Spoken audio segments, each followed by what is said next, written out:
पश्चिम बंगाल के हावड़ा में लगातार दूसरे दिन भी हिंसा का दौर जारी रहा। वहां के शिवपुर इलाके में दूसरे दिन भी जमकर पथराव किया गया। लगातार दूसरे दिन वहां कई दुकानों को निशाना बनाया गया, जिससे पूरे इलाके में तनाव बढ़ गया। जिसके बाद एक बार फिर सुरक्षा बल ने वहां मोर्चा संभाल लिया और पूरे इलाके में फ्लैग मार्च किया। एक दिन पहले वहां रामनवमी के मौके पर निकाले गए जुलूस पर पथराव हुआ, जिसके बाद पुलिस ने किसी तरह लोगों को शांत करा दिया।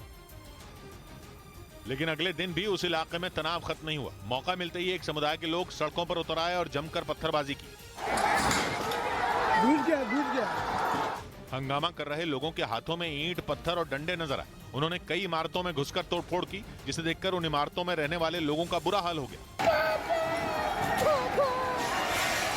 इस दौरान वहां पुलिस के कई जवान तैनात नजर आए। उन्होंने कुछ लोगों को रोकने की कोशिश की, लेकिन इसका कोई फायदा नहीं हुआ, क्योंकि बवाल मचाने वालों ने इसी तरह कई दूसरी इमारतों को भी निशाना बनाया, जिसकी वजह से हावड़ा का शिवपुर इलाका एक बार फिर दो समुदायों के बीच जंग का मैदान बन गया। हालात फिर तेजी से बिगड़ने लगे। चारों तरफ अफरा तफरी मच गई। लेकिन इससे पहले कि हालात बेकाबू हो जाते, वहां पुलिस की कई और टीमों को तैनात कर दिया गया। हावड़ा और कोलकाता पुलिस के साथ रैपिड एक्शन फोर्स के जवानों को भी बुलाया गया। चप्पे चप्पे पर सुरक्षा बल के जवान तैनात कर दिए गए। पुलिस घूम घूम कर लोगों से शांत रहने और बिना वजह घर से बाहर न निकलने की हिदायत देने में जुट गई।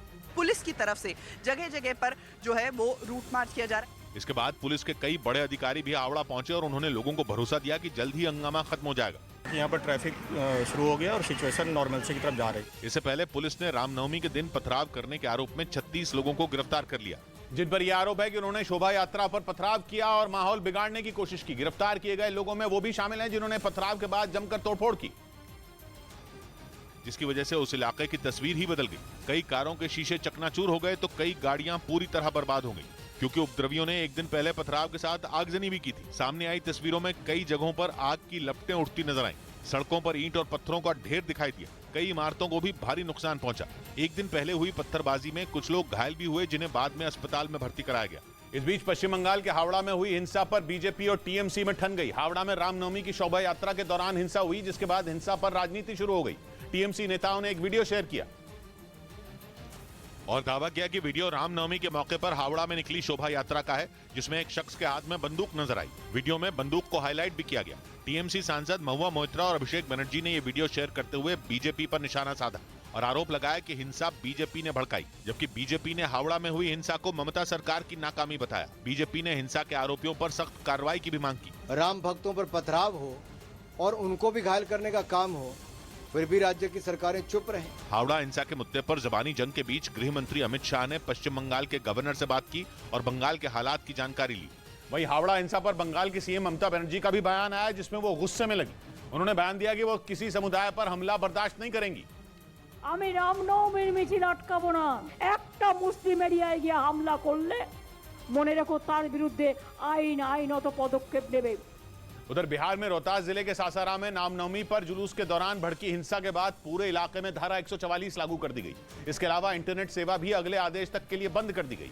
आरोप है कि रामनवमी के दिन निकाले गए जुलूस पर एक समुदाय से जुड़े लोगों ने पत्थरबाजी शुरू कर दी। हालांकि उस दौरान मामला सुलझा लिया गया था, लेकिन सुबह होते ही उसी मामले को लेकर वहां एक बार फिर हिंसा भड़क गई। जुलूस पर हुए पथराव के मुद्दे पर दो समुदायों के लोग आपस में भिड़ गए। हालात तब और बिगड़ गए जब लोगों ने कुछ घरों और दुकानों को आग के हवाले कर दिया। हिंसा की जो तस्वीरें सामने आई, उनमें कुछ घरों से आग की लपटें निकलती दिखी, जबकि एक दूसरे मकान से धुएं का गुबार उठता नजर आया। कुछ घरों में लोग आग वगैरह लगाए थे, अभी फायर ब्रिगेड की गाड़ी से बुझाया जा रहा है। इसी तरह के एक दूसरे वीडियो में एक मकान के बाहर कुछ लोग हंगामा करते दिखाई दिए। यही नहीं, उपद्रवियों ने कुछ गाड़ियों में भी आग लगा दी। हालांकि हिंसा की जानकारी मिलते ही वहां बड़ी संख्या में पुलिस के जवान पहुंच गए और फौरन हंगामा और बवाल कर रहे लोगों को खदेड़ने में जुट गए। मामले की गंभीरता को देखते हुए जिले के तमाम बड़े अधिकारी भी वहां पहुंच गए और हालात काबू करने की कोशिश शुरू कर दी।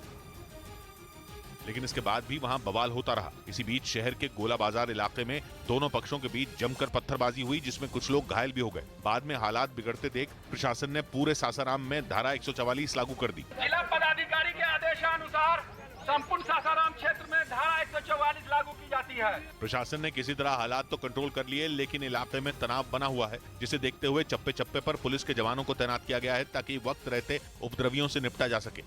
लेकिन इस बीच बिहार के नालंदा में भी रामनवमी के समापन पर निकाले जा रहे जुलूस के दौरान हिंसा भड़क गई। आरोप है कि वहां के दीवानगंज इलाके से गुजर रहे जुलूस पर पथराव किया गया, जिसके बाद वहां हिंसा भड़क गई और कई गाड़ियों को आग के हवाले कर दिया गया। वहां से जो तस्वीर आई, उसमें एक बस आग की लपटों से घिरी नजर आई। जबकि सड़क पर पड़ी एक मोटरसाइकिल पूरी तरह जली दिखी। इस बवाल के बीच दोनों समुदायों के लोग एक दूसरे पर पत्थर बरसाते नजर आए। वहीं जुलूस में शामिल लोग एक जगह जमा होकर नारेबाजी करते दिखाई दिए। रामनवमी के जुलूस के दौरान हिंसा की खबर मिलते ही भारी संख्या में पुलिस के जवान दीवानगंज इलाके में पहुंच गए और उन्होंने वहां बवाल कर रहे दोनों समुदायों के लोगों को रोकने की कोशिश शुरू कर दी। पुलिस के मुताबिक उसने समझा बुझाकर रामनवमी के जुलूस को वहां से आगे बढ़ाया, तब जाकर हंगामा शांत हुआ।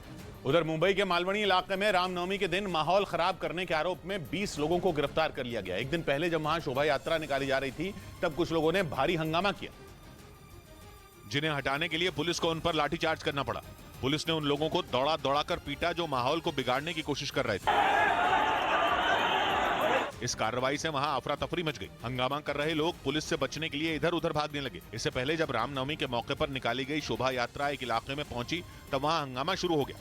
देखते ही देखते दो पक्षों के बीच पत्थरबाजी होने लगी। इस दौरान पुलिस वाले दोनों पक्षों को शांत कराने में जुटे रहे, लेकिन काफी देर तक वहां तनाव की स्थिति बनी रही, जिसकी वजह से शोभा यात्रा कुछ देर के लिए रोकनी पड़ी। इसके बाद पुलिस ने सुरक्षा घेरा बनाकर दोनों पक्षों को अलग किया और फिर मामला शांत हुआ। जिसके बाद पुलिस ने उस इलाके की सुरक्षा बढ़ा दी। चारों तरफ पुलिस के जवान तैनात कर दिए गए ताकि फिर कोई बवाल न हो। उस पूरे मामले में मुंबई पुलिस ने लगभग 400 लोगों के खिलाफ मामला दर्ज किया है। इसके साथ ही पुलिस उन लोगों की तलाश में जुट गई जो हिंसा भड़काने की फिराक में थे। पुलिस के मुताबिक आरोपियों को पकड़ने के लिए कई लोगों से पूछताछ भी की जा रही है। वहीं महाराष्ट्र के संभाजी नगर में 29 मार्च को निकाली गई शोभा यात्रा में हुई हिंसा पर भी सियासी बवाल शुरू हो गया। संभाजी नगर में रात में बवाल हुआ था, जिसके बाद पुलिस ने जानकारी दी कि झगड़ा दो गुटों के बीच हुआ था, जिन्होंने एक दूसरे पर पथराव कर दिया था, जिसके बाद हालात खराब हो गए थे। और यही वजह रही कि संभाजी नगर में हिंसा के बाद भारी संख्या में सुरक्षा बल तैनात नजर आए। सड़कों पर पत्थर भी बिखरे दिखे। पुलिस ने बताया कि 29 मार्च को निकली शोभा यात्रा में पत्थर चले थे। हंगामा करने वालों ने पुलिस की 6 गाड़ियों में आग भी लगा दी थी, जिसके सबूत वहां की सड़कों पर नजर आए। पुलिस इस मामले की जांच में जुटी हुई है और उसने जानकारी दी कि हिंसा करने वाले दोनों गुटों के बीच पुराना झगड़ा था और वो संभाजी नगर के एक गांव के थे। इस मामले में पुलिस ने FIR भी दर्ज कर ली। कानूनी कार्रवाई के बीच मामले पर सियासत शुरू हो गई और उद्धव गुट वाली शिवसेना ने इसका कनेक्शन 2 अप्रैल को होने वाली महाविकास अघाड़ी की रैली से जोड़ दिया। उसने आरोप लगाया कि हिंसा जानबूझकर करवाई गई। डुप्लीकेट शिवसेना वाले काम कर रहे। महाविकास आघाड़ी की मीटिंग है। महाविकास आघाड़ी की मीटिंग बहुत जोर शोर से हुई, जिसके बाद महाराष्ट्र सरकार में मंत्री मंगल प्रभात लोढ़ा ने बिना देर किए आरोप का जवाब दिया। सरकार दंगे रोकने का काम करती है, दंगे भड़काने का काम नहीं करती। संभाजी नगर में 29 मार्च को हिंसा हुई थी। पुलिस ने जानकारी दी कि इसकी शुरुआत कहासुनी से हुई और देखते ही देखते बात का बतंगड़ बन गया, जिसके बाद आगजनी और पत्थरबाजी की नौबत आ गई। इधर खालिस्तान समर्थक अमृतपाल सिंह के वफादार जोगा सिंह को पुलिस ने पंजाब के लुधियाना से गिरफ्तार कर लिया। अमृतपाल को भगाने में उसका बड़ा हाथ था। पंजाब पुलिस के सूत्रों के मुताबिक होशियारपुर में अमृतपाल अपने साथी पप्पल प्रीत और जोगा के साथ फरार हुआ था, लेकिन पंजाब पुलिस ने तीनों को लुधियाना के पास घेर लिया। हालांकि इसके बाद भी अमृतपाल पुलिस को चकमा देकर फरार हो गया, लेकिन पुलिस ने उसके वफादार जोगा सिंह को गिरफ्तार कर लिया। पूछताछ के दौरान जोगा सिंह ने अमृतपाल के फरार होने की पूरी कहानी उगल दी। पुलिस सूत्रों के मुताबिक गिरफ्तारी से बचने के लिए अमृतपाल ने जोगा को अपना मोबाइल फोन ऑन करके भागने के लिए कहा था, क्योंकि उसे ये बात पता थी कि पुलिस जोगा का मोबाइल फोन ट्रैक कर रही है। और जैसे ही जोगा ने मोबाइल फोन ऑन किया, पुलिस को उसकी लोकेशन मिल गई। पुलिस को उसके लुधियाना के एक इलाके में छिपे होने का पता चला, जिसके बाद पंजाब पुलिस ने फौरन नाकेबंदी कर जोगा सिंह को गिरफ्तार कर लिया। मतलब अमृतपाल ने फरार होने के लिए जोगा को बलि का बकरा बनाया। पुलिस सूत्रों का कहना है कि अमृतपाल पंजाब में ही छिपा हुआ है और वो जिस इलाके से भागा है उसके 10 से 15 किलोमीटर के दायरे में ही उसने पनाह ले रखी है। इसलिए पुलिस अमृतपाल और उसके साथी पप्पल प्रीत की जोर शोर से तलाश कर रही है। दोनों को ढूंढने के लिए ड्रोन का भी इस्तेमाल किया जा रहा है, लेकिन पिछले 13 दिन से अमृतपाल पुलिस को चकमा दे रहा है और तो और वो लगातार वीडियो जारी कर पुलिस को चिढ़ाने में भी जुटा है। पिछले 48 घंटों में वो 2 वीडियो जारी कर चुका है। जिन्होंने ये लगता है भी मैं को भगौड़ा हो गया तो मैं अपने साथियों को छड्ड गया, देखो ना तो मैं मरन तो डरा तो छेती ही संसार सामने भी प्रगट होवांगे। मतलब अमृतपाल ने यह साफ कर दिया कि वो किसी भी सूरत में सरेंडर नहीं करने वाला।